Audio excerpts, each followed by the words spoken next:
Halo, selamat malam. Kita ketemu lagi di Instagram Live pada malam hari ini. Apa kabar semuanya? Apa kabar semuanya? Saya berharap teman-teman yang malam hari ini bergabung dalam keadaan baik ya, tetap jaga protokol kesehatan, dan juga untuk yang sedang sakit, kita berdoa bersama-sama supaya Tuhan memberikan kesembuhan. Nah, pada saat kita yang ada di rumah, di dalam perjalanan, dimanapun teman-teman berada, yang join pada Instagram Live malam hari ini, kita akan sama-sama belajar dari rekan saya, seorang narasumber, kemudian juga seorang penulis buku yang akan bergabung pada malam hari ini untuk menceritakan kisah kehidupannya, untuk sharing pengalaman hidupnya, dan yang menariknya pengalaman hidup dari rekan saya, narasumber pada malam hari ini, ditulis, dituangkan di dalam sebuah buku yang pastinya akan memberkati kita semuanya. Halo, ada Yuli, ada Bu Yuni, halo, ada Bu Erna, kemudian juga saya menyapa ada Bu Meiching, ada Bu Endang, Bu Mirsa, Bu Elizabeth, hai Yemima, Ibu Liana, Ibu Joyce. Saya mau mencoba mengundang Bu Lisa Mandira. Oke. Mandira dari Mandira Garden. Hai, ada Bu Erna Iyas. Malam. Hai, Bu Lisa. Hai, selamat malam. Malam. Apa kabar? Baik, baik, Ci. Apa kabar? Baik, baik. Senang sekali ya. Malam hari ini kita bisa bersama-sama sharing. Makasih banyak loh waktunya, Bu Sama-sama. Lisa. Saya biasanya panggil Lisa. Iya, panggil Lisa Oke, aja. Ini panggil kok Lisa aja ya. Oke, casual. oke. Call. Thank you. Thank you loh Lisa untuk hari ini, untuk waktunya. Pasti apa yang akan Lisa sharingkan malam hari ini akan memberkati semuanya, teman-teman yang hadir di dalam IG Live pada malam hari ini.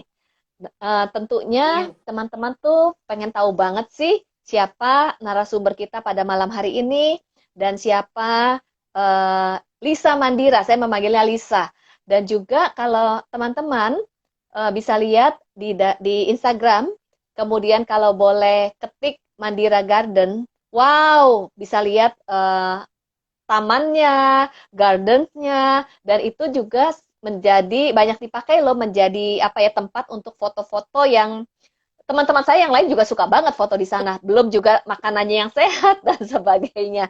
Nah, tidak berlama-lama, tentunya rekan-rekan yang hadir pada malam hari ini pengen tahu nih, pengen kenalan dengan Lisa.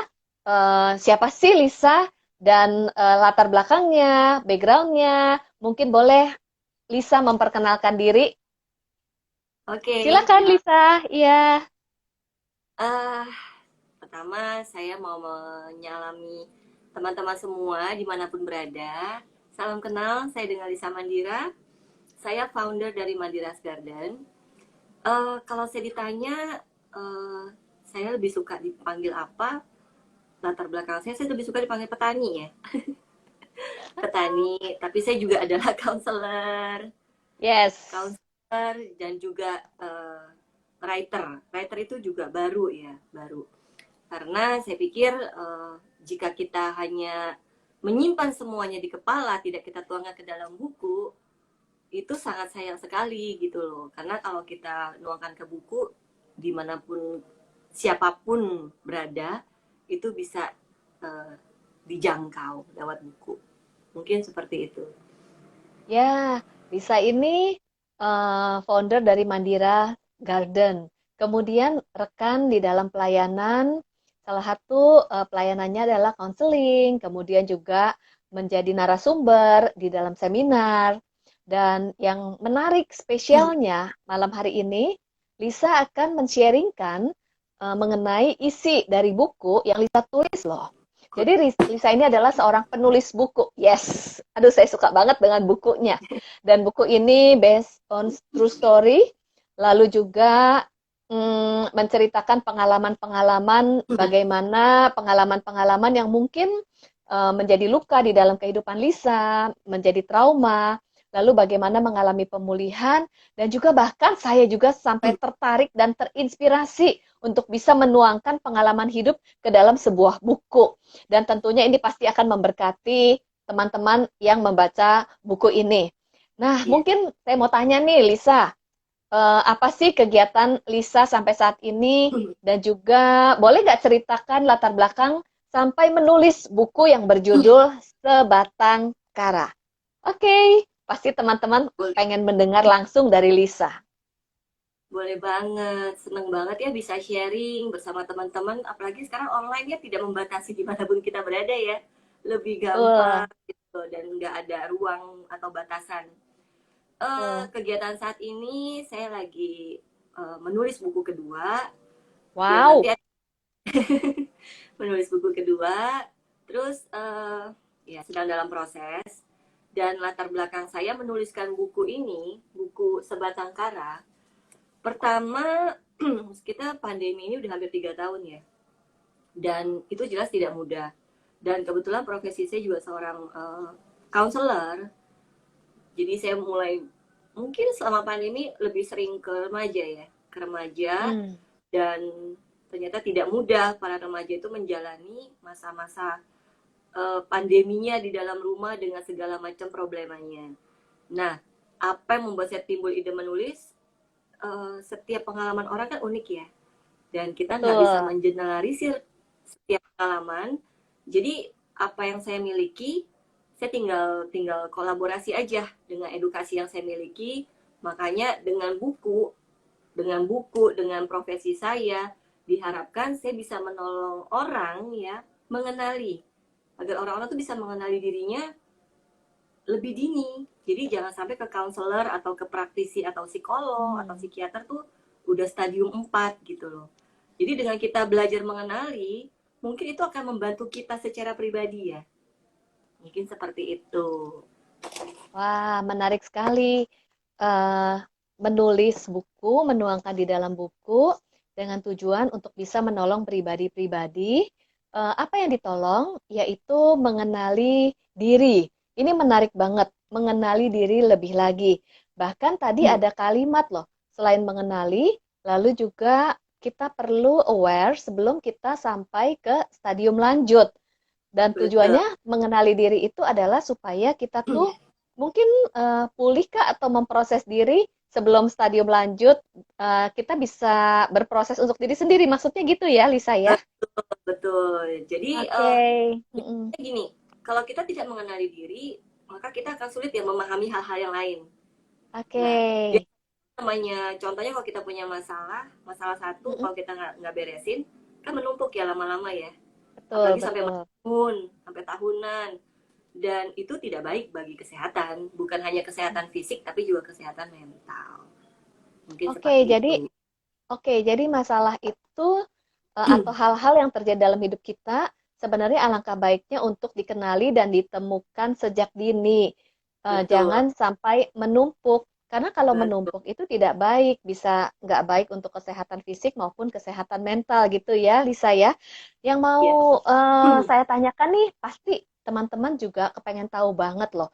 Itu mengenali diri, kemudian supaya bisa berproses, itu bisa didapatkan informasi itu atau pembelajaran itu atau hal yang sangat bermanfaat itu ada di dalam buku ini. Bolehkah Lisa ceritakan sebenarnya tentang hal apakah buku Sebatang Kara ini? Oke, jadi sebenarnya yang pertama judulnya Sebatang Kara, ini Oke, sebenarnya adalah perumpamaan ya, jadi bukan benar-benar sebatang kara. Nah, oke. ini adalah bentuk dari hasil reaksi dari anak yang bernama Kara. Jadi Anak yang bernama Kara ya. Oke. betul. Jadi anak yang mengalami terutama verbal abuse, emotional verbal abuse, jika pengalamannya itu bertahun-tahun, itu akan membuat pertumbuhan dan perkembangan seorang anak itu terhambat.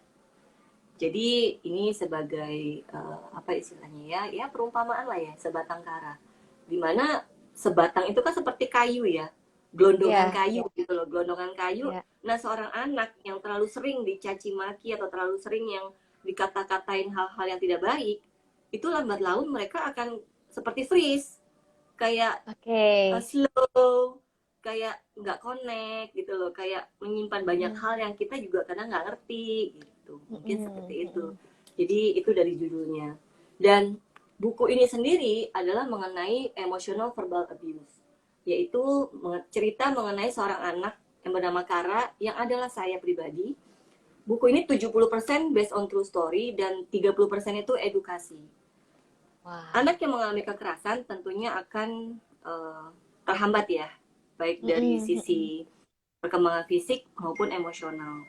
Dan juga jika seorang anak dalam jangka waktu tertentu, karena ini buku bercerita tentang anak usia 3 sampai 11 tahun, dan banyak sekali yang dihadapi oleh anak ini, oleh Kara, sehingga membuat mm, anak ini jadi terhambat, dan banyak mm. hal yang terjadi di dalam kehidupan si anak yang tidak dimengerti oleh keluarganya.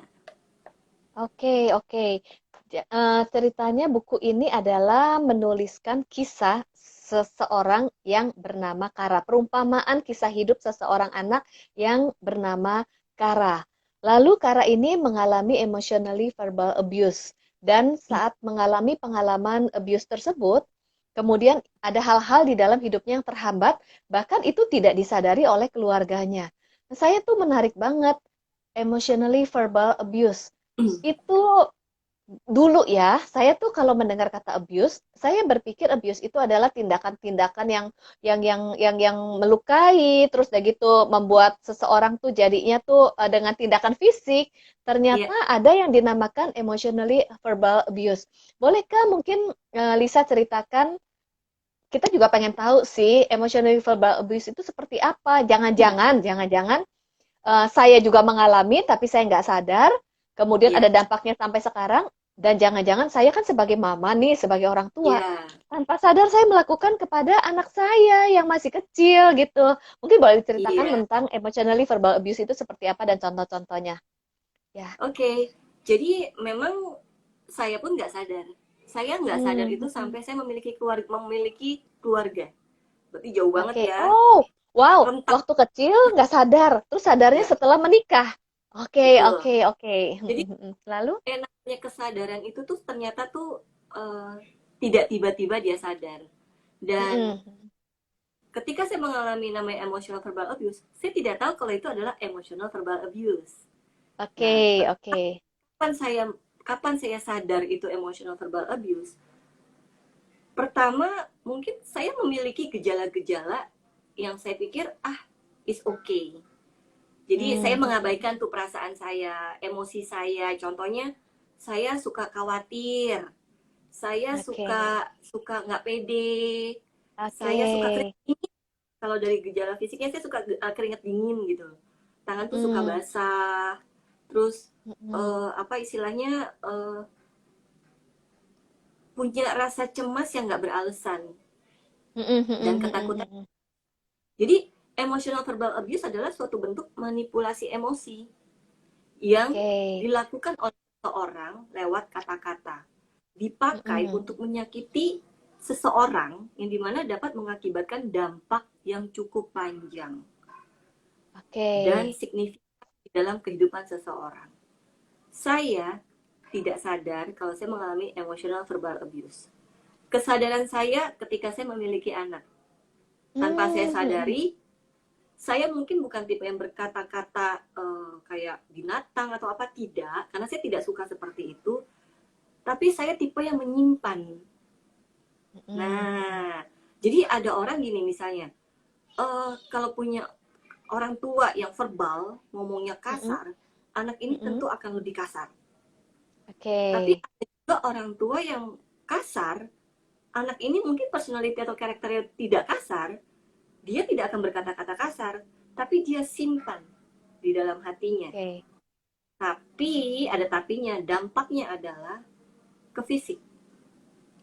Sebagai contoh seperti tadi saya sampaikan, larinya apa? Saya suka keringat dingin. Saya suka sakit di area kepala dan itu saja kalau saya tuh mengalami satu tekanan.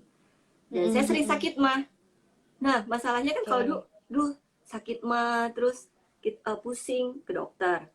Ya, sama dokter dikasih obat yang standar pada umumnya. Tapi habis minum obat itu, ya udah sakit itu tidak menghilang sama sekali, berkurang karena sugesti kita percaya sama obat itu. Tapi nanti kalau ada tekanan datang lagi, ada satu situasi yang menekan kita lagi, kita kembali lagi dengan gejala-gejala itu lagi gitu loh. Mulai lagi sakit mah lagi, sakit kepala lagi, keringat dingin lagi, mulai cemas, takut seperti itu. Oke, Jadi oke, tak. ya, Lanjut. dan dampaknya ke saya adalah saya jadi tumbuh waktu kecil, saya tumbuh menjadi anak yang pemarah. Tumbuh Oke, menjadi oke. anak yang pemarah, Mm-mm, sensitif. mm-mm, Jadi sangat-sangat sensitif sekali. Lalu ketika masuk sekolah, karena kan mm-mm, emotional verbal abuse itu kan tidak hanya dapat di rumah, tapi juga di sekolah. Dari guru malahan, dari guru ya, dari guru mm-mm. dan Oh ya, dari ya pendidik ya? pendidik. Wow, oke. Makanya sangat disayangkan ya. Pada zaman dahulu kala kan tahu sendiri ya pendidik itu tuh yang mau Mm-mm, mukul ya pukul pakai penggaris mm-mm, kayu gitu kan. Yang kalau mau mm-mm, ngomong keras ya sekeras kerasnya. Ya mungkin kalau zaman mm-mm. sekarang udah diviralin kali ya, nggak kayak dulu. Oke, iya, iya. Nah jadi selain dapat apa namanya verbal abuse dari guru juga tindak kekerasan juga dari guru yang akhirnya membuat saya merasa saya tidak aman. I'm Oke, insecure oke. gitu. Iya. Insecure dan prestasi saya dari saya 4,5 tahun kelas 1 SD loh, Ci. Wah, saya nggak percaya 4,5 tahun Nah, kelas 1 SD, iya, kemudian sekarang lulus MTH, counseling, counselor, dan juga menulis buku. Ini buku pertama dan akan terbit buku kedua. Jadi iya. sebenarnya, wah ini jadi menarik nih, saya langsung ingat. Saya kenapa langsung terpukau dan langsung mau bicara.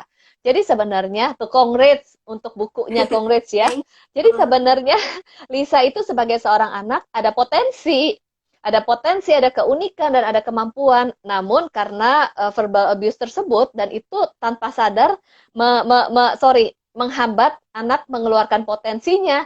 Jadi kelas 1 SD 4,5 tahun gitu ya. Wow, dampaknya sedemikian ya. Nah, Iya, mungkin sebelum melanjutkan nih saya tuh kepengen tahu banget gitu ya.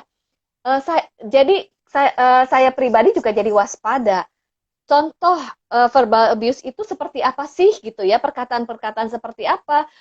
Jenis katanya kah? Intensitasnya kah? Atau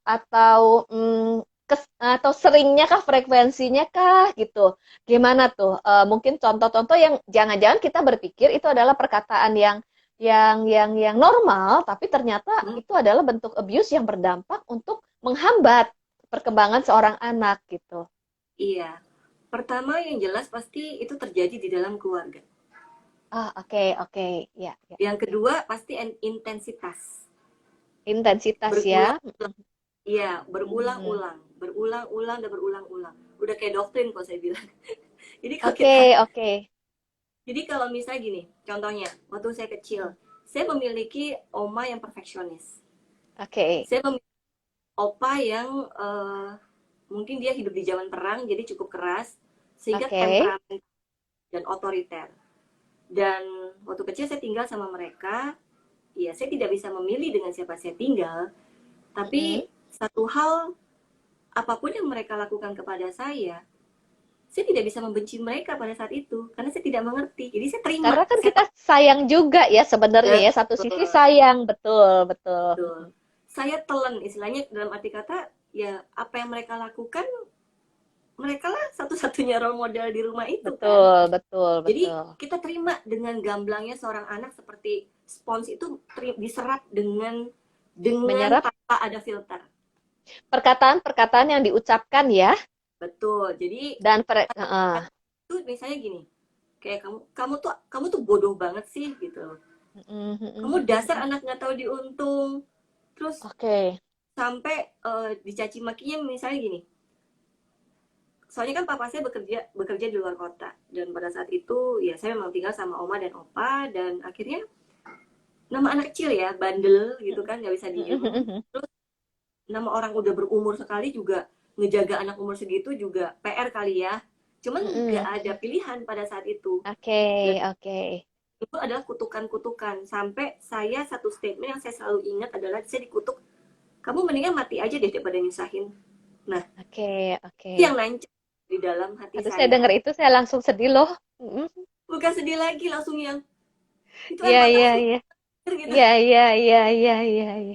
Ya Kayak ampun, kutukan gitu ya, betul betul labeling, label kamu tuh bodoh betul. gitu ya. Betul. Mm, mm, Jadi langsung yang air mata langsung mengalir ketika saya mm, dikutuk sama opa saya gitu. Jadi mm, mm, mm. iya sangat sangat melukakan hati. Cuman sekali lagi karena mereka adalah orang tua di rumah itu, kita belum mengerti membenci mereka. Ya, Tapi ya, ya. kita gitu loh, kok kayak gitu Mm. ya? Dan kita itu kita serap tanpa ada filter. Oke, oke, oke. Diserap tanpa ada filter. Oke, betul. Sebagai seorang anak kan kita menyerap perkataan-perkataan yang diucapkan. Mungkin juga sebenarnya kalau orang tua nih misalnya nggak bilang begini, kamu bodoh, nggak bilang kamu bodoh, tapi kalau bilang kamu jangan bodoh, itu juga sebenarnya Betul, menyampaikan kamu itu bodoh, jangan bodoh ya. betul. Iya, atau hal-hal kecil saya jadi ingat, misalnya saya sebagai mama suka bilang, gitu aja nggak bisa. Betul. Mikir Iya, dong gitu. Apalagi kalau misalnya kalimat, aduh mikir dong pakai otak gitu ya, itu iya, sebenarnya udah termasuk udah verbal bentuk abuse verbally ya. iya, betul. Heeh, heeh. Saya mau tanya lagi nih ya, Lisa. Saya pernah membaca sebuah buku, judulnya How Emotional Problem Develop. Nah, di Iya, buku itu menuliskan sih, pada saat orang tua ataupun seseorang yang memiliki otoritas, lalu ketika anaknya sedih, ketika iya, seorang anak sedih, kemudian lagi kecewa, kemudian mengatakan, jangan sedih, jangan kecewa, gitu aja cengeng. Dan menurut buku itu udah termasuk verbal abuse loh kepada anak. Padahal nggak terpikirkan gitu, selain labeling, selain kutuk, selain perkataan-perkataan negatif, mungkin kritik gitu ya. betul, Nah, hal yang betul, tadi, jangan sedih, jangan marah, gitu aja sedih, kamu gitu aja tuh nggak bisa nahan diri. Nah, itu betul. termasuk nggak ya, Lisa ya? Itu termasuk tapi in different way. Jadi Oke, verbal abuse wow. itu sebenarnya ada yang the hard way dengan kutukan dengan cacian, tapi ada juga in different way dalam arti kata misalnya kamu lebay banget sih gitu aja nangis. Ya, Nah, ya, ya, ya, ya. kamu nggak Ah, lihat oke. misal anak jatuh atau anak menuang hal yang paling umum nih, anak kecil yang menuangkan air. Dia mau bantu ngambilin air, tapi airnya tumpah. It's a Mm-mm. little things, right? Tapi Oke. dia tumpah. Langsung kita emosi bisa sebagai orang tua. Bisa nggak sih Mm. kamu lebih hati-hati lagi dengan nada yang seperti itu? Nah itu cukup cukup melukakan hati anak. Dia udah Wah. merasa usaha tapi nggak dihargai. Ah, Seperti itu. oke, oke. Wah, saya langsung terpikir. Jadi verbal abuse itu eh, awalnya persepsi saya itu adalah perkataan-perkataan yang seperti kutukan, labeling. Ternyata ini adalah termasuk the hard way ya. Dan ternyata ada yang mild kali ya, yang mild yang kita tuh nggak sadar itu merupakan verbal abuse. Ternyata perkataan gitu aja nggak bisa. Coba dong mikir dong gitu ya dengan nada yang lumayan tinggi itu udah termasuk abuse Iya, dan itu ada dampaknya ya. betul. Ayo mama-mama, papa-papa, mari kita refleksi perkataan-perkataan kita. Jadi perkataan-perkataan kita perlu dipertimbangkan ya dan dikoreksi gitu ya. Hal-hal yang jangan-jangan kita tidak Betul. sadari itu merupakan verbal abuse. Lalu tadi Lisa cerita dampaknya itu eh, tadi baru cerita tuh sampai kelas 1 SD 4 tahun di 1 SD. Lalu apa dampaknya lagi? Padahal waktu kecil itu nggak sadar ya. Namun dampaknya sudah ada waktu kecil dan terus gimana? Mungkin Lisa boleh cerita dampaknya. Jadi saya masuk SD itu umur 4,5 tahun. Karena kan zaman dulu asal bisa nulis, bisa baca, saya bisa masuk sekolah. Oke. Jadi saya skip dari TK langsung ke SD. Nah, ternyata zaman dulu itu anak masuk SD kan usia 7 tahun. Jadi cukup jomplang ya. Jadi saya paling kecil di kelas. Dan itu mulai dari pembulian fisik. Nah, dan Ah, oke. kalau dari teman-teman itu membulinya fisik karena saya paling kecil. Jadi saya dibilangnya tuh, saya selalu dipanggil dipanggil tuh kecil dan saya nggak suka. Saya nggak suka dipanggil kecil, Julukan-julukan walaupun ya. memang saya kecil gitu. Betul, kesannya kayak kayak merendahkan banget sih. Ya, saya kecil, tapi bukan berarti kamu harus mengucapkan itu kan, gitu. Dan akhirnya saya bertumbuh menjadi anak yang ya pemarah, Mm-mm, pemarah, mm-mm, terus jadi pendiam, mm-mm, terus yang pemurung, mm-mm. dan yang paling menyedihkan adalah prestasi belajar jadi menurun. Oke, oke, Jadi seorang anak oke. pintar, walaupun dia pintar, dia anak itu mungkin nggak tahu dia pintar, tapi dia punya kapasitas yang baik. Dan jika bully itu terus menerus, itu akan membuat seorang anak jadi stagnan. Mm-mm, mm-mm, mm-mm. Oke, oke. Dia pintar, punya potensi, bahkan bisa menulis buku ya, itu potensi yang luar biasa. Menjadi stagnan, eh, betulkah karena salah satunya waktu mendengar kamu nggak berguna, itu jadi menyerap dan memandang dirinya nggak berguna sehingga melihat dirinya negatif dan potensinya nggak keluar dan nggak berani untuk berkarya. Begitukah, Lisa? Betul, betul. Jadi ada Apa message ya, message yang tertanam ya, dan itu membuat kita memandang diri kita sesuai dengan message yang tertanam yang disebabkan oleh verbal abuse yang disampaikan terus-menerus ya. betul. Jadi jika seorang anak yang mengalami verbally dalam arti kata tidak hanya di rumah, tapi lingkungan, kalau dipikir-pikir, ya siapa yang tahu ya anak bakal dibully gitu kan dimanapun dia Ya, berada kan nggak ada yang betul. tahu. Bahkan keluarga pun Mm-mm. kan juga nggak tahu gitu loh. Tapi sekali lagi, ya itulah yang terjadi gitu loh. Keluarga saya nggak tahu kalau di misalnya di sekolah saya tuh suka tarik rambutnya, terus saya suka apa Oke. kalau saya nggak saya lagi nggak denger gitu saya di apa dilempar pakai kapur sama guru. Mm, Iya mm, tujuannya mungkin nggak mm. ngelempar ke saya, ngelempar ke anak yang ngobrol di belakang saya, tapi saya jadi korban tanpa pernah minta Oke, maaf gurunya. oke, Jadi mungkin oke, seperti itu. oke, oke. Abuse bisa dilakukan dalam keluarga ataupun di dalam lingkungan ya.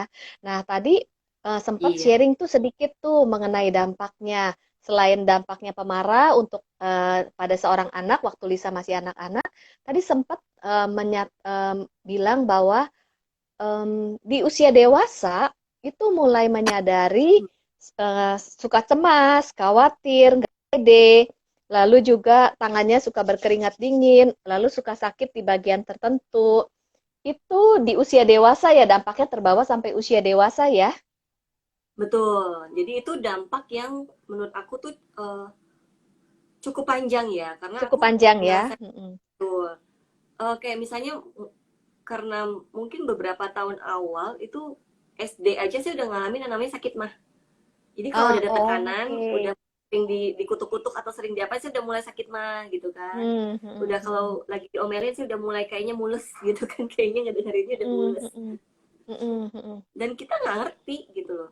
Kita tidak Ngerti. mengerti pada saat itu. Hanya gejalanya saja yang muncul ya, dampaknya yang muncul. Ya, tadi menarik Betul. juga loh, bahwa setelah punya anak, ternyata hal itu berdampak kepada anak.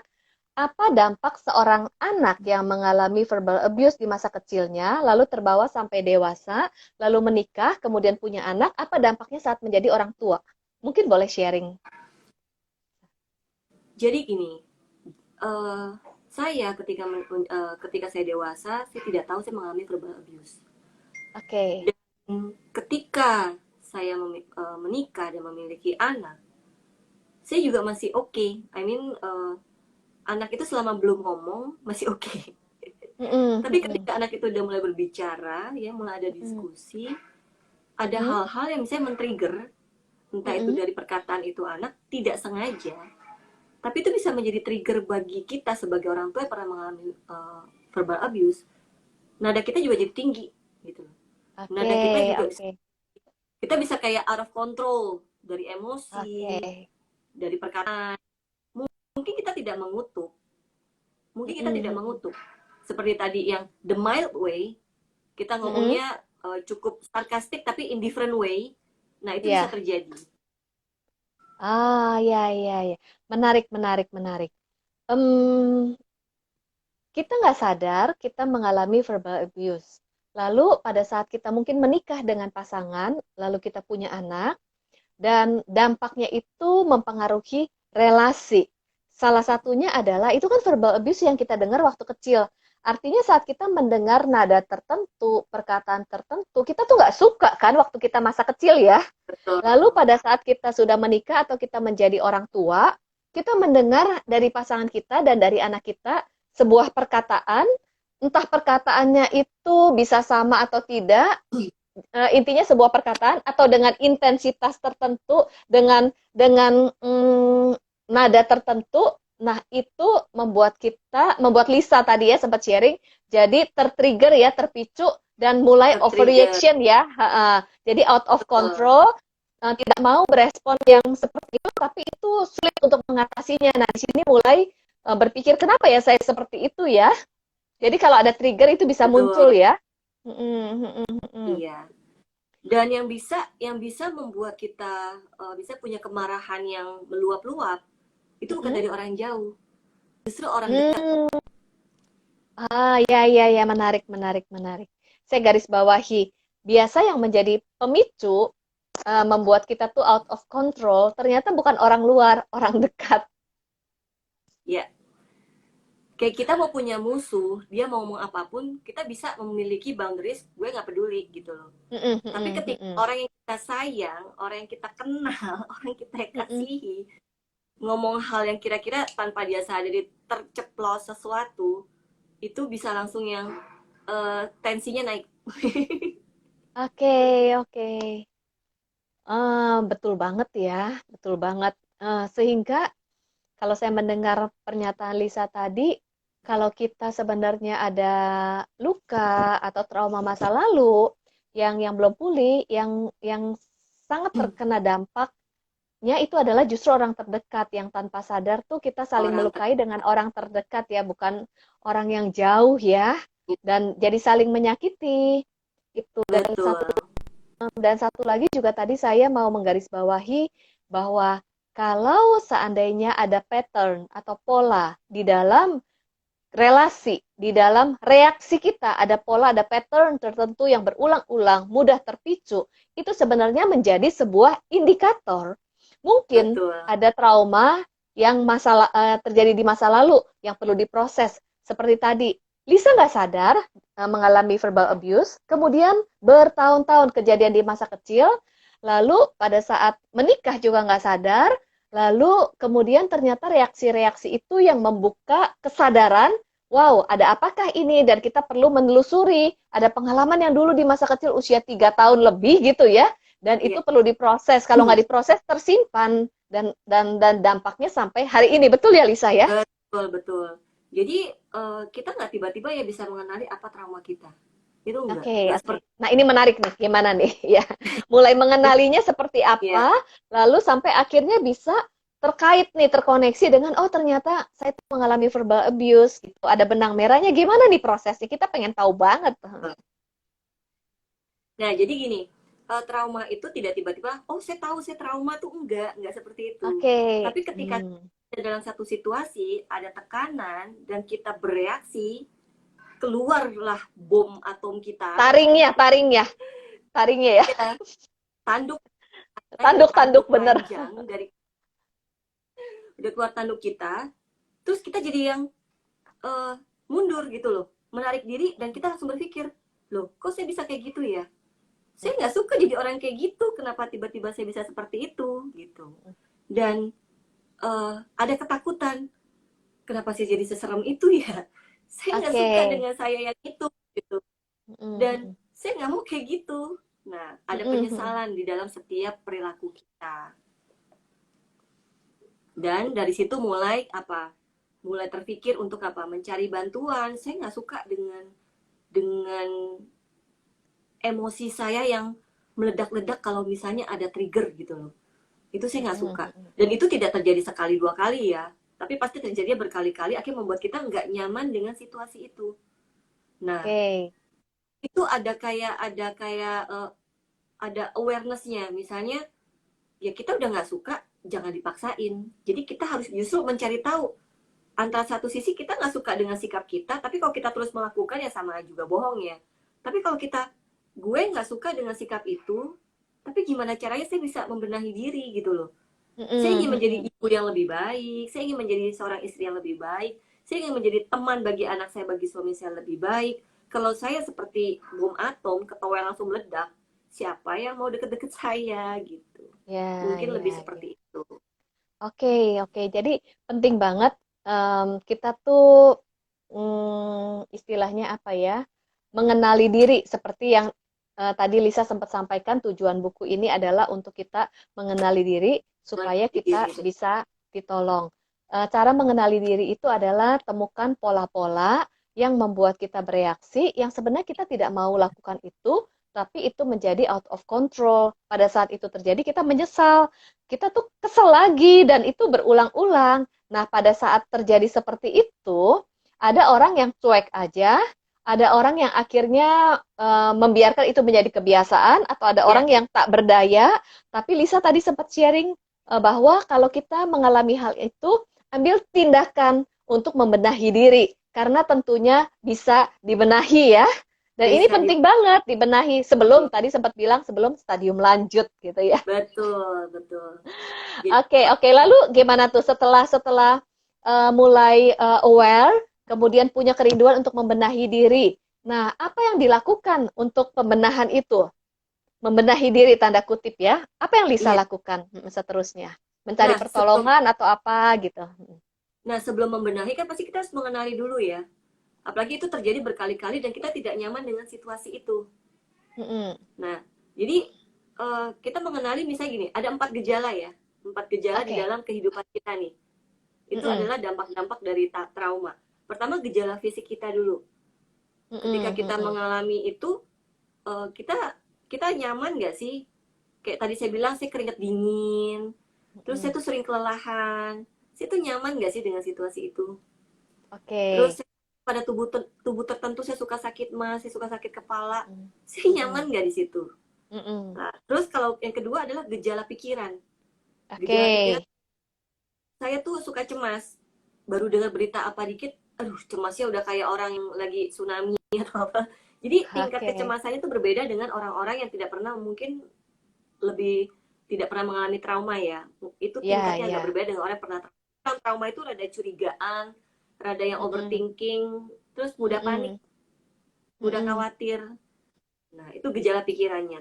Terus kita juga perlu mengenali perilaku kita, gejala perilaku kita. Kayak misalnya Oke. kita susah tidur sih. Terus kita tipenya tuh yang punya adiksi nggak? Adiksinya misalnya kita kalau makan, makannya berlebihan nggak? Atau kita Mm-mm. mut-mutan gitu kan? Mm-mm. Terus Mm-mm. ngerokok misalnya. Mm-mm. Kita harus mencari sesuatu buat menenangkan kita, ngerokok. Atau kalau saya Mm-mm. misalnya, atau misalnya gini, ada orang yang kalau lagi yang wah bad mood banget, dia bisa makan es krim tuh 1 pin yang gede itu Ya, ya, habis. ya, ya. Kalau lagi bad mood ya. Lagi bad mood tapi habis kan, dan udahannya Habis apa? betul. Nyesel. Itu Mm-mm. kalorinya Mm-mm. berapa? But it's too late kan. Nah, Ya, atau ada juga yang mungkin yang mengisolasi diri, dia nggak mau ketemu siapapun. oke. Nah, itu gejala perilaku. Dan yang terakhir adalah gejala emosi. Oke. Gejala emosi misalnya gini, kehilangan penguasaan diri. Contohnya, ada hal yang terjadi, misalnya kayak saya sama anak saya ngomong apa, tiba-tiba kayak pelatuknya jadi dicabut sama anak saya Mm-mm. ke-trigger, itu tiba-tiba bom atomnya meletus. Bom atomnya meletus, saya kehilangan penguasaan diri. Yang harusnya saya tidak boleh menyampaikan, tidak boleh ngomong seperti itu terhadap anak saya. Tapi di bawah alam sadar kita, kita bisa ngoceh di luar pikiran kita. Nah, itu yang membahayakan. Karena itu Oke, bisa merugikan oke. diri kita sendiri. Ya, ya, ya. Jadi eh, penting bagi kita untuk mengenali itu, apakah ada di dalam diri kita. Oke, kenali dulu eh, dampak-dampaknya yang eh, atau ciri-ciri seseorang Iya, yang mengalami trauma fisik, pikiran, perilaku, emosi. ya, Jika kita sudah mengenali, lalu apa nih yang kita lakukan? Kenali dulu dampaknya dari kenali dulu, gejalanya. Lalu, kenali dulu oke, dampak. ternyata Nah, saya kalau ada nih misalnya. ya, oke, misalnya gini, oh ternyata aku di antara semuanya ada semua, terus gimana dong? Iya, iya, terus gimana dong? Heeh. Terus gimana dong? Nah, di antara 4 hal ini, kalau disuruh pilih angka 1 sampai 10, ada di Mm-mm. mana? Mm-mm. Angka 5 Oh, kah, 6 kah, 7 kah, 8 kah? Kan kita kasih bisa skala ya. ya masih skalanya berapa gitu. Skalanya berapa? Oh, 0 sampai 10. betul. Oke. Betul, 0 sampai 10 skalanya ada di mana? Kalau misalnya 5, 5 itu masih yang ketika dia sadar, dia mau Mm-mm. membenahi diri dan berani Oke. minta. Kalau misalnya skalanya masih 5, jadi masih ada Mm-mm. kesadaran diri kalau skalanya 5. Mm-mm. Tapi yang nggak punya kesadaran diri adalah ketika orang ini melakukan, terus dia menarik Mm-mm. diri dan dia tidak mau keluar dari zona nyamannya dia itu. Oke. Itu yang benar-benar dibutuhkan pertolongan.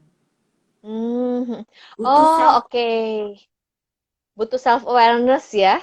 betul. Self awareness, self check up. Dari 4 gejala tadi, fisik, pikiran, perilaku, emosi, itu gejala yang negatif ya. Lalu kita kasih skala Negatif. 0 sampai 10, 1 sampai 10. Satu satu Kalau sepuluh. 5, kita masih bisa mengelola diri sendiri. Tapi kalau udah tinggi, disitulah kita butuh mencari orang lain ya untuk Betul, pertolongan. betul. Oke. Saya sambil sambil ini loh merenungkan saya skalanya berapa nih gitu. Oke. Terus gimana setelah tahu skala, misalnya skalanya berapa, kemudian Kalau kita apa udah yang tahu perlu kita misalnya, lakukan? iya, kalau kita punya awareness aja itu udah bagus sekali. Berarti kita tahu, aduh kayak saya belum sampai Mm-mm. skala yang tinggi ya, masih 5 aja saya udah takut dalam arti kata gini, waduh saya nggak suka dengan diri saya nggak suka Mm-mm. dengan situasi itu, Mm-mm. saya udah mencari pertolongan. Karena saya nggak mau Oke. jadi monster buat anak saya gitu loh. Monster Jadi buat akhirnya anak saya, kita. Oke. iya, seakan-akan Terus apa topeng saya seorang ibu tapi di dalamnya monster kan ngeri banget ya. saya sampai mau tutup buku. Ya, ya, ya, paham, paham. Jadi akhirnya saya mencari bantuan pertama pasti kayak ke gereja, terus dari gereja Mm-mm. mulai ke profesional seperti Mm-mm. itu. Mm-mm. Kalau ke gereja, ke profesional, apa yang kita dapatkan yang bisa membantu kita gitu? Bentuk bantuan apa nih misalnya? Mm-mm. Pertama Cari kita, bantuan. ya bantuannya biasa gini, kita kita ditanya dulu. Kalau dari gereja mungkin agak berbeda ya dengan profesional ya. Mm-mm. Kalau Mm-mm. dari gereja, kalau untuk counseling mungkin harus juga Heeh. memiliki skill counseling. Karena kalau cuma Oke, doa aja bagi orang tertentu itu nggak akan cukup oke. karena ini masalah personal. Dan Mm-mm. kalau untuk profesional memang butuh pendampingan. Apalagi kalau misalnya Oke. traumanya sudah terlalu dalam dan terlalu lama. Hmm. Oke, oke. Oke, pendekatan secara spiritual, kemudian konseling, Iya, dan juga pendampingan kalau traumanya sudah mendalam. Nah, kalau mendalam. dari pengalaman Lisa gimana? Setelah itu apalagi nih langkah-langkahnya? Eh, aware di skala 5, lalu mencari bantuan. Apa yang Lisa lakukan sampai akhirnya berproses, kemudian sadar nih, sadar dengan pengalaman masa lalu kan kadang nggak connect ya. Kita punya Betul. gejala, terus mikir penyebabnya apa ya? Itu yang sering ditanya Iya, loh, betul, misalnya. Saya betul, begini, tapi apa ya pengalamannya nggak nyambung gitu. betul. Nah, ada nggak pengalaman yang tadinya nggak nyambung, nggak tahu sumbernya di mana, akarnya di mana, lalu kapan tuh terkoneknya? Apa yang bisa menolong Betul. terkonek? Oh, saya seperti ini, ternyata karena pengalaman verbal abuse di usia 3 tahun. Wah, itu Betul. kan penemuan diri banget. Boleh dong Lisa ceritakan pengalaman supaya kita bisa mengalami penemuan diri juga? Iya, iya. Memang menarik ya. Jadi setelah usia sekian tahun kita berada di Mm-mm, dunia nyata ya dan kita ternyata tenggelam atau kita terkurung dalam satu kayak tempurung gitu loh. Tanpa kita mm-mm, seharusnya mm-mm. bisa menjangkau lebih baik lagi, lebih besar, apa lebih luas lagi. Dan saya menemukan diri saya ketika saya sekolah. Hmm. Jadi saya memutuskan dari Oh, dari dari saya dari saya mencari bantuan ke gereja, dari saya mencari bantuan ke profesional, akhirnya saya memutuskan diri saya untuk sekolah. Nah, sekolah ini adalah sekolah counseling yang akhirnya mempelajari semua ilmu psikologi. Saya mengambil oke. dari sarjana lagi, ya, dari sarjana Ya. lagi, dari nol, belajar semua ilmu psikologi. Jadi karena kehausan saya itu cukup besar, mempertanyakan diri saya itu tuh sebenarnya bagaimana sih gitu loh. Keberadaan saya, keberhargaan saya itu seperti apa sih sebenarnya? Oke. Kenapa kenapa sih kita tuh diciptakan ada di dunia ini? Terus kalau kondisi kita lagi nggak baik, kita tuh jadi yang kayak pity ourselves gitu loh. Nah, jadi dengan dasar itu akhirnya saya mulai mencari gitu loh, mencari diri saya. Bayangin ya, usia 30 nggak punya jati diri, kebayang ya. Kita bisa pede di dalam berkarya, maksudnya di dalam bekerja, tapi secara personal kita tuh fragile. Kita tuh Oh, sangat rapuh gitu. bisa berkarya, bisa berkarir, mungkin Bisa. itu dari achievement, dari tampak luarnya, tapi secara personal itu fragile dan rapuh ya. Betul, Oke, oke. betul. Nah, jadi akhirnya saya temukan itu ketika saya lagi sekolah. Saya sekolah 4 tahun, babak belur. Apa yang saya pelajari ilmu psikologi, saya terapkan dalam diri saya, dan akhirnya saya menemukan jawaban itu dari sekolah itu. Oke, oke, oke. Ternyata belajar itu penting banget ya. Penting, betul. Belajar untuk kita semakin mengenal diri kita. Lalu dari ilmu yang Betul, kita pelajari itu membuat kita berefleksi dan terkoneksi dengan pengalaman kehidupan kita sehari-hari, itu menjadi betul. sebuah insight dan penemuan-penemuan terhadap diri kita sendiri. Ibaratnya Betul, kita tuh punya puzzle yang belum terkoneksi. Kemudian saya percaya hal itu pun terbuka pun karena karya Tuhan. Lalu pada saat kita belajar pun itu juga membuat kita semakin paham. Lalu puzzle-puzzle itu mulai mulai berkumpul ya. Oke, lalu gimana nih berkumpul. pada saat berkumpul, lalu paham? Nah, setelah semakin mengenal diri dan terkoneksi dengan pengalaman masa lalu gimana nih? Seru nih ceritanya. Nah, we are the author of our life.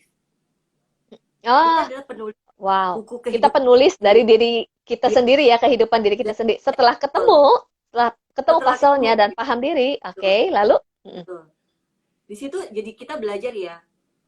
Kita punya masa lalu. Setiap orang punya masa lalu. Hidup kita tidak dibatasi oleh masa lalu. Jadi Yes. apapun masalah kita di masa lalu, itu tidak akan uh, menjadi satu momok mempengaruhi masa depan kita kalau kita mau mengambil keputusan untuk diri kita, untuk kehidupan kita. Sebagai contoh, misalnya, saya tidak bisa memilih di mana saya dilahirkan. Saya tidak bisa memilih bagaimana orang tua saya, di mana saya dibesarkan, saya tidak bisa memilih. Kayak saya berada dalam satu situasi, saya punya orang tua, punya. Saya punya papa saya baik sekali. Tapi unfortunately, mama saya ketika saya usia 3 tahun dipanggil Tuhan. Jadi papa saya nggak bisa ngurusin saya dititipin kepada kakek dan nenek. Apakah itu salah? Itu tidak salah gitu loh. Jadi kita, misalnya gini, kalau kita punya masa lalu yang buruk sekali, punya masa lalu yang sangat bikin kita traumatized, kita nggak bisa menyalahkan orang-orang yang membuat kita trauma. Kenapa? Karena mereka juga mungkin pernah mengalami. Dan itu adalah bukti satu refleksi yang terjadi dalam kehidupan mereka. Dan tanpa disadari kita menjadi salah satu korban dari hasil refleksi itu. Ya, ya, ya. Mungkin Oke, seperti oke. itu. Ya, ini menarik banget. Kita tidak terlepas dari masa lalu, ada masa lalu pengalaman-pengalaman positif, pengalaman-pengalaman negatif, ataupun pengalaman yang membuat kita trauma. Nah, tadi Lisa sempat sharing, kita bisa terlepas dari masa lalu atau trauma, kemudian karena kita adalah penulis dari kisah kehidupan kita sendiri. Iya, Hanya, tadi sempat ada kalimat, hanya kalau kita deal with it ya. iya, Kita apa ya istilahnya memprosesnya gitu. betul. Bagaimana kalau seandainya trauma masa lalu itu tidak disadari dan tidak diproses? Apa yang akan terjadi? Dan dampaknya sampai usia berapa? Kan tadi kita akan bisa move on kalau kita menyadari dan memprosesnya gitu. Iya, Apa betul. yang akan terjadi? Jadi biasa gini nih, tadi kan seorang yang mengalami trauma tuh bukan berarti dia tidak bisa berkarir. Terkadang Oke. karirnya justru legit, bagus gitu kan. Ah, ya, ya, ya, ya. Justru excellent. Orang yang punya trauma itu bukan berarti dia nggak bisa ngapa-ngapain loh. Dan saya termasuk salah satunya, saya mempunyai karir yang excellent waktu saya kerja. Dan tapi di satu sisi ketika saya menjadi diri saya nggak happy. Dan saya tetap memiliki apa? Memiliki ketakutan, kecemasan, keringat dingin. Dan saya nggak happy dengan zona nyaman. Itu saya sebutnya zona nyaman ya. Kenapa sih bilang zona nyaman? Karena saya kayak terperangkap dalam dalam situasi itu tanpa saya bisa keluar. Tapi Ya, kalau saya ya. lupa semuanya dan saya akan excel things gitu loh. Oke, oke. Dan itu sangat tidak nyaman. Kayak kita harus punya dua dunia ya. Itu sangat tidak nyaman. Hmm. Yang akhirnya membuat saya memutuskan saya nggak suka dengan situasi ini. Makanya saya mau mencari bantuan, menemukan diri saya. Saya nggak mau nanti di sini saya harus punya topeng apa A B C D E, entah bahkan topeng monyet. Tapi di sisi lain saya desperado gitu loh. Saya kayak Iya, orang yang iya. lantah yang kayak kehilangan arah gitu, yang nggak nyaman gitu loh, Oke. memiliki diri tidak utuh. Iya, Mungkin iya, seperti iya. Saya menangkap, saya menangkap. Satu sisi tampak luarnya terlihat berhasil di dalam karir, di dalam pencapaian, namun di satu itu. sisi secara emosi itu sebenarnya ada kekhawatiran, kecemasan, kemudian juga ada pemikiran-pemikiran yang negatif, ada gejala-gejala yang mengganggu seperti keringat dingin dan sebagainya, bahkan ada perilaku-perilaku negatif. Sebenarnya kita bisa hidup di dalam dua-duanya, tapi kan kita di sini menjadi tidak damai sejahtera, ini tersiksa, dan kalau kalau seandainya semakin parah ya disinilah yang makanya gangguan dari mental health itu bisa terjadi Respon. ya. Betul, Betul, betul. betul, betul, Jadi betul. kalau kita nggak gini, kalau kita hidup di berbagai macam dunia yang kita ciptakan, Ya. berarti kita harus menjadi orang yang super duper jenius. Kenapa saya bilang begitu? Kita harus mengingat setiap peran yang kita mainkan. Dan lama-lama kan peran itu kan melelahkan kita gitu loh. Kita Iya, harus iya. mengingat setiap peran yang kita perankan. Dan oke, kita di pekerjaan begini, terus nanti kita bertemu sama teman begini, nah terus kita bertemu sama keluarga begini. Terus ketika kita menjadi diri kita, dreng, ini topeng saya mau ngapain aja. Oke. Nah, jadi lama-lama itu melelahkan dan kita merasa kayak apa ya, kayak kecil sekali gitu loh. Walaupun kita punya pencapaian, tapi kita Ya. punya rongga. Oke, ada pencapaian tapi ada rongga ya. Hmm, Dan juga hidup tuh seperti hidup tidak dengan menggunakan topeng yang betul, ditampilkan baik, tetapi sebenarnya personally kita rapuh dan kita tuh butuh rapuh, dipulihkan, butuh betul, disembuhkan gitu. betul, Oke, oke. Jadi memiliki kesehatan tetapi tidak balance ya, gitu ya. betul. Itu kesehatan emosinya terganggu. Oke, bahkan Terganggu. mempengaruhi kesehatan fisik juga ya. Mm-mm. Oke, oke. Nah, thank you, thank you. Nah, saya mau tanya nih, tadi Lisa sempat bilang mencari bantuan. Kalau bagi seseorang yang mengalami trauma, bisakah kita memulihkan diri kita sendiri atau self-healing tanpa bantuan konselor atau pihak lain seperti profesional, kemudian konselor? Gimana nih, Lisa? Mungkin boleh sharing? Iya, jadi trauma itu kan ada fasenya ya, ada yang Ya, mild, ada yang medium, ada yang cukup sulit, ada yang cukup boleh nih dalam. sharing nih, Ya, fase-fasenya sedikit tentang jadi ciri-cirinya kan supaya saya juga refleksi.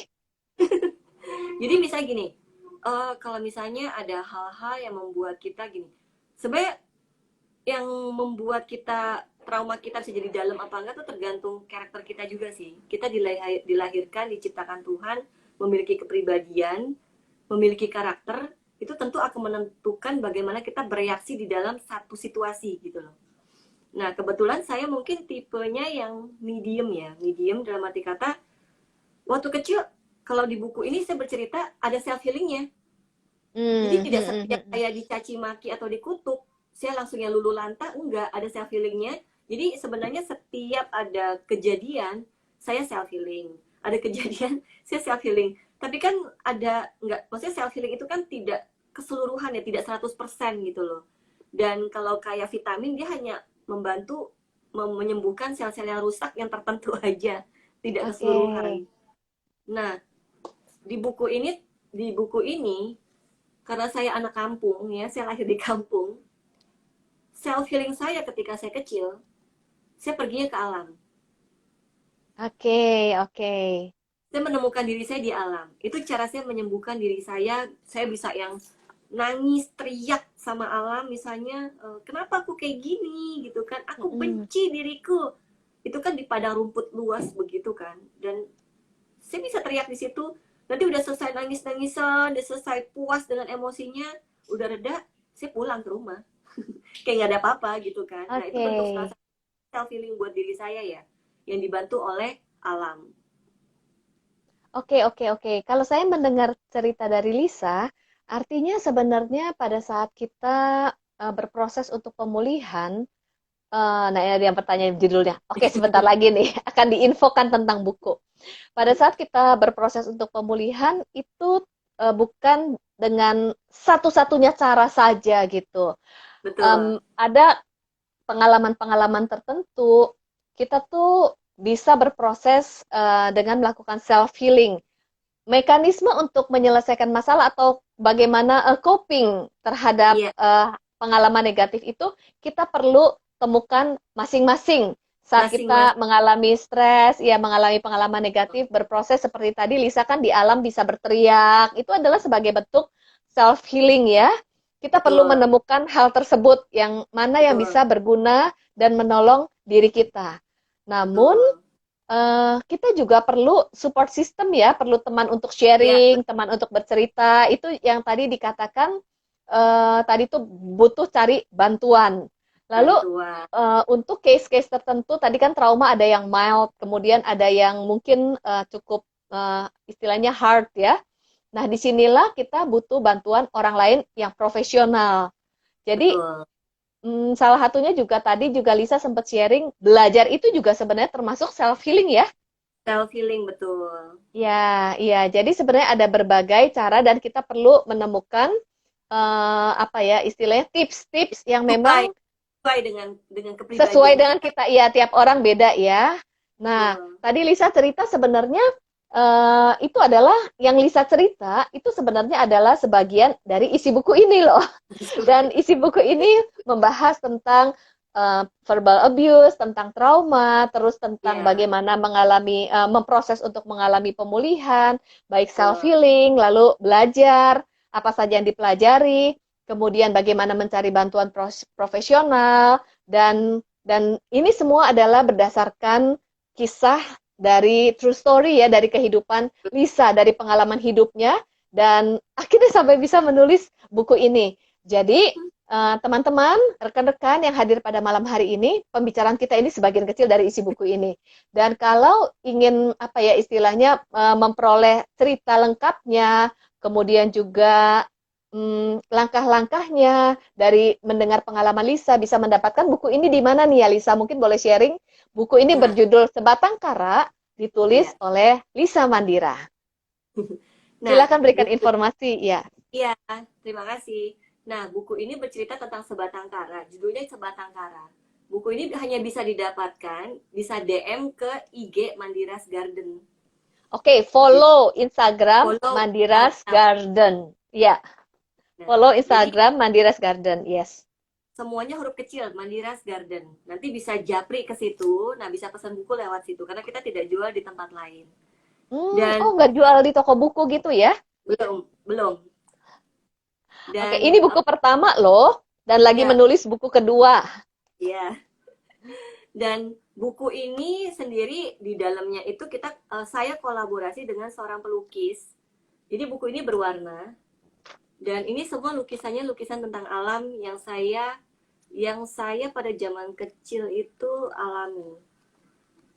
Nah, kalau ditanya soal mengenai support system, saya punya support system waktu kecil nih. Ini teman masa kecil saya. Dan hal mewah yang paling saya senang waktu kecil adalah bermain hujan. Itu kayaknya tuh udah mewah banget dan happy banget. That's the happiest time in my life setiap musim hujan. Kalau di Jakarta kita takut banjir ya. Kalau di kampung pasti kita menanti-nanti itu gitu loh, main hujan. Nah, itu juga salah satu bentuk self healing anak-anak ya. Karena setiap Oke. anak-anak kan beda ya. Setiap proses beda. Kalau saya mungkin saya menemukan di dalam alam. Tapi mungkin juga ada teman-teman menemukan main musik, ada yang dengan Hmm. bernyanyi, ada yang mungkin dengan melukis, ada yang mungkin dengan kayak saya bercocok tanam. Ya, bener Makanya, banget bercocok tanam ya. makanya saya memutuskan diri, saya lebih lebih lebih suka dipanggil petani daripada hal-hal yang lain gitu loh. Dan saya suka nangkap ikan di kali. Nah, itu bentuk self healing Wow. sebenarnya tanpa saya sadari. Makanya dengan sekolah, sekolah itu juga ternyata membuat saya jadi lebih punya self awareness lagi. Ternyata apa yang saya hadapin, apa yang terjadi dalam kehidupan saya itu semua tidak begitu saja. Tapi Ya. ternyata ada banyak hal yang saya tuh harus belajar.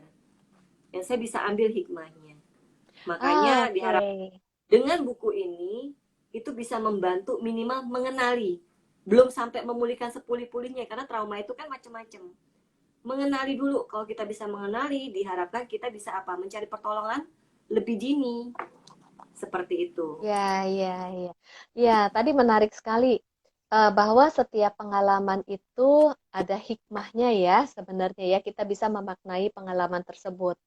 Kemudian juga hal yang menarik tadi untuk pemulihan itu bukan kejadian yang instan satu hari kita pulih 100%. Ya, Tetapi untuk pulih itu adalah sebuah proses. ya, Istilahnya saya pernah mendengar healing itu adalah daily cleansing of our pain ya, iya, dan kita iya, terus betul. berproses. Oke, oke. Nah, Lisa nggak kerasa nih kita udah 1 jam. Selesai.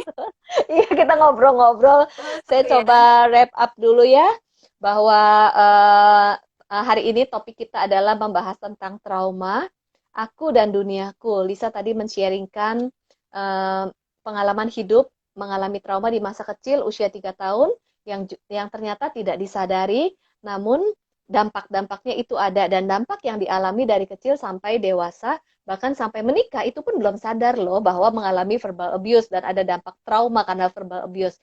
Tetapi berdampak kepada relasi, khususnya kepada orang terdekat. Dan ternyata kalau kita tidak pulih, kita bisa melukai. Dampak itu bisa melukai, justru melukai orang-orang terdekat yang menjadi pemicu, trigger. Sebenarnya kalau ada pola-pola di dalam relasi, itu adalah indikator ada isu yang perlu diproses di dalam diri kita. Tadi Lisa Betul. juga memberikan ciri-ciri seseorang yang memiliki trauma di masa lalu. Kita mulai dari saat ini nih, kita punya ciri apa? Fisik, pikiran, perilaku, emosi. Kalau kita memiliki ciri tersebut, kita aware kita tuh ada di skala berapa. Nah, marilah ambil tindakan untuk membenahi diri, mencari pertolongan, misalnya support system, kemudian belajar, mencari bantuan Ya, profesional, kemudian juga dari area spiritual, lalu juga kita menemukan cara-cara untuk kita self healing untuk menolong diri kita sendiri gitu ya Lisa ya. ya, Dan betul. kalau ingin mendengar kisahnya secara lengkap dan juga langkah-langkahnya secara mendetil, bisa mendapatkan buku ini dan membaca story-nya di dalam buku ini dengan follow Ya, Mandira's Garden, kemudian mengirimkan message untuk memesan buku. Makasih banyak iya. ya Lisa ya. Sama. Ya, so, Aku mau saya ada satu berdoa. Sorry, silakan. Aku mau ada satu quote ya Yes, mengenai emotional verbal abuse. ya, Jadi anak yang mengalami verbal abuse di dalam keluarga tidak akan pernah berhenti mencintai keluarganya, tapi ya. dia akan berhenti mencintai dirinya. Sedih ya? Oh ya, Yes. saya mau nangis. Anak yang mengalami verbal abuse tidak pernah berhenti mencintai keluarganya, tapi berhenti mencintai dirinya. Oke, oke, boleh. Mungkin ada Semoga kelanjutannya. jadi Heeh. semoga menjadi berkat ya sharingnya. Oke, oke. Apakah ini sebenarnya closing statement? Iya, closing statement. Ah, closing statementnya bisa pengen pengen bikin saya bikin saya pengen nangis. Thank you ya Lisa ya untuk Ya, sharingnya. Dan itu nggak mudah loh menceritakan masa lalu betul. dan pasti kita semua berproses pada saat mendengar Betul. cerita dari Lisa. Terima kasih juga untuk closing statementnya yang apa ya namanya ya Hmm. mengharukan gitu. Ya Wah, saya jadi sedih.